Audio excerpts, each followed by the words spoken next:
The three lessons that have had the greatest impact on my life have to do with feelings, with failure, and with finding happiness. A year after I left college, I was given the opportunity to co-anchor the 6 o'clock news in Baltimore, because the whole goal in the media at the time I was coming up was that you try to move to larger markets, and Baltimore was a much larger market than Nashville. So getting the 6 o'clock news co-anchor job at 22 was such a big deal. It felt like the biggest deal in the world at the time. And I was so proud because I was finally going to have my chance to be like Barbara Walters, which is who I'd been trying to emulate since the start of my TV career. So I was 22 years old, making $22,000. And yet it didn't feel right. It didn't feel right. The first sign was when they tried to change my name.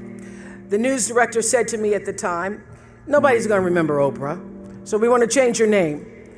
We've come up with a name we think that people will remember and people will like. It's a friendly name, Susie." But my name wasn't Susie. And I'd grown up not really loving my name, because when you're looking for your little name on the lunch boxes and the license plate tags, you're never going to find Oprah. So I grew up not loving the name, but once I was asked to change it, I thought, well, it is my name. And do I look like a Susie to you? So I thought, no, it doesn't feel right. I'm not going to change my name. And if people remember it or not, that's okay. And then they said they didn't like the way I looked. This was in 1976, where your boss could call you in and say, "I don't like the way you look." So I was juggling these messages of expectation and obligation and feeling really miserable with myself. I'd go home at night and fill up my journals, because I've kept a journal since I was 15, so I now have volumes of journals. So I'd go home at night and fill up my journals about how miserable I was and frustrated, and then I'd eat my anxiety. That's where I learned that habit. And after 8 months, I lost that job. They said I was too emotional, I was too much. But since they didn't want to pay off the contract, they put me on a talk show in Baltimore. And the moment I sat down on that show, the moment I did, I felt like I'd come home. I realized that TV could be more than just a playground, but a platform for service, for helping other people live their lives. And the moment I sat down doing that talk show, it felt like breathing. It felt right. And that's where everything that followed for me began. And I got that lesson. When you're doing the work you're meant to do, it feels right. And every day is a bonus, regardless of what you're getting paid. And how do you know when you're doing something right? How do you know that? It feels so. What I know now is that feelings are really your GPS system for life. When you're supposed to do something or not supposed to do something, your emotional guidance system lets you know. The trick is to learn to check your ego at the door and start checking your gut instead. Every right decision I've made, every right decision I've ever made has come from my gut. And every wrong decision I've ever made was a result of me not listening to the greater voice of myself. If it doesn't feel right, don't do it. That's the lesson. Even doubt means don't. This is what I've learned. There are many times when you don't know what to do. When you don't know what to do, get still. Get very still until you do know what to do. And when you do get still and let your internal motivation be the driver, not only will your personal life improve, but you will gain a competitive edge in the working world as well. Because as Daniel Pink writes in his bestseller, A Whole New Mind, he says we're entering a whole new age, and he calls it the conceptual age, where traits that set people apart today are going to come from our hearts, right brain, as well as our heads. It's no longer just the logical, linear, rules-based thinking that matters, he says. It's also empathy and joyfulness and purpose, inner traits that have transcendent worth. These qualities bloom when we're doing what we love. So when we're involving the wholeness of ourselves in our work, both our expertise and our emotion. So I say to you, forget about the fast lane. If you really want to fly, just harness your power to your passion. Honor your calling. Everybody has one. Trust your heart, and success will come to you. So lesson 1, follow your feelings. If it feels right, move forward. If it doesn't feel right, don't do it. Now I want to talk a little bit about failings, because nobody's journey is seamless or smooth. We all stumble. We all have setbacks. If things go wrong, you hit a dead end, as you will. It's just life's way of saying, time to change course. So ask every failure. This is what I do. Every failure, every crisis, every difficult time, I say, what is this here to teach me? And as soon as you get the lesson, you get to move on. If you really get the lesson, you pass and you don't have to repeat the class. If you don't get the lesson, it shows up wearing another pair of pants or skirt to give you some remedial work.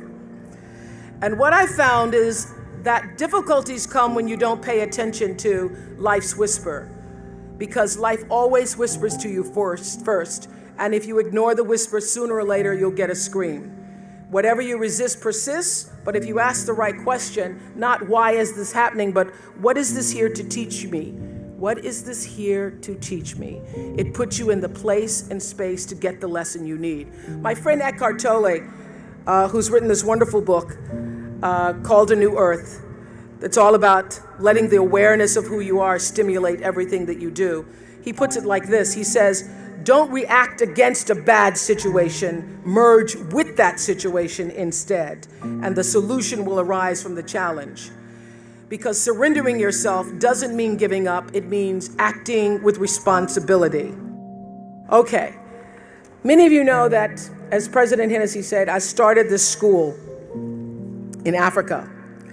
And I founded the school where I'm trying to give South African girls a shot at a future like yours.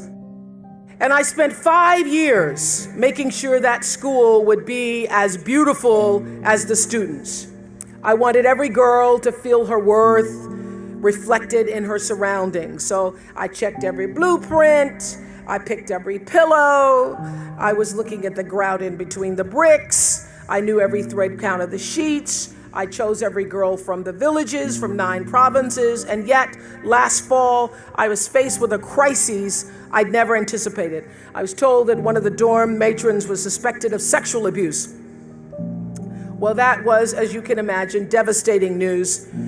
First I cried, actually I sobbed for about a half an hour, and then I said, let's get to it. That's all you get, is a half an hour.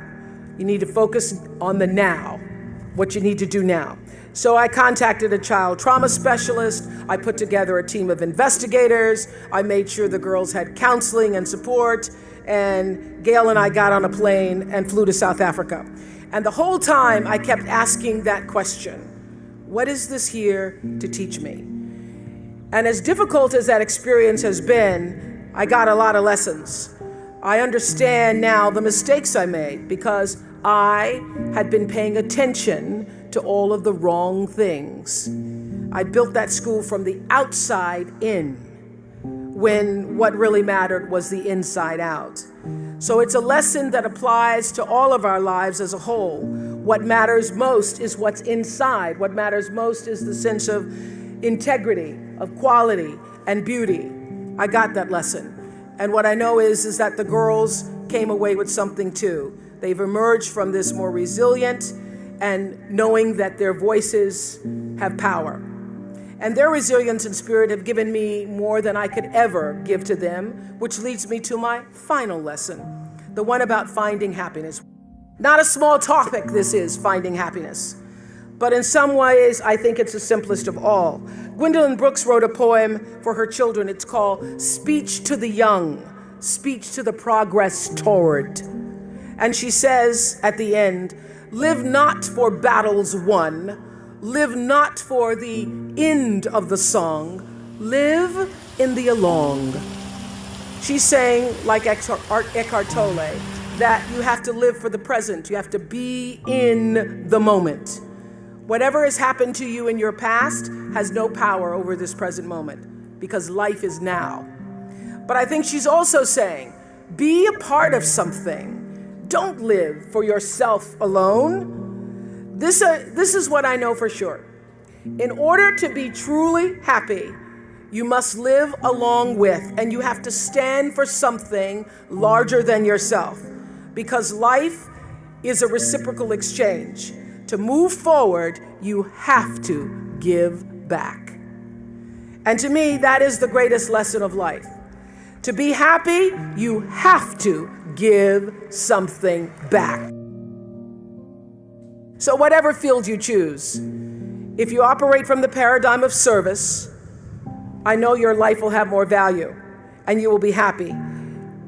I was always happy doing my talk show, but that happiness reached a depth of fulfillment, of joy that I really can't describe to you or measure when I stopped just being on TV and looking at TV as a job and decided to use television, to use it and not have it use me, to use it as a platform to serve my viewers.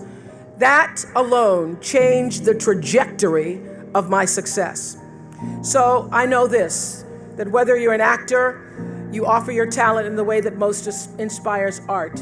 If you're an anatomist, you look at your gift as knowledge and service to healing. Whether you've been called, as so many of you here today, getting doctorates and other degrees, to the profession of business, law, engineering, humanities, science, medicine.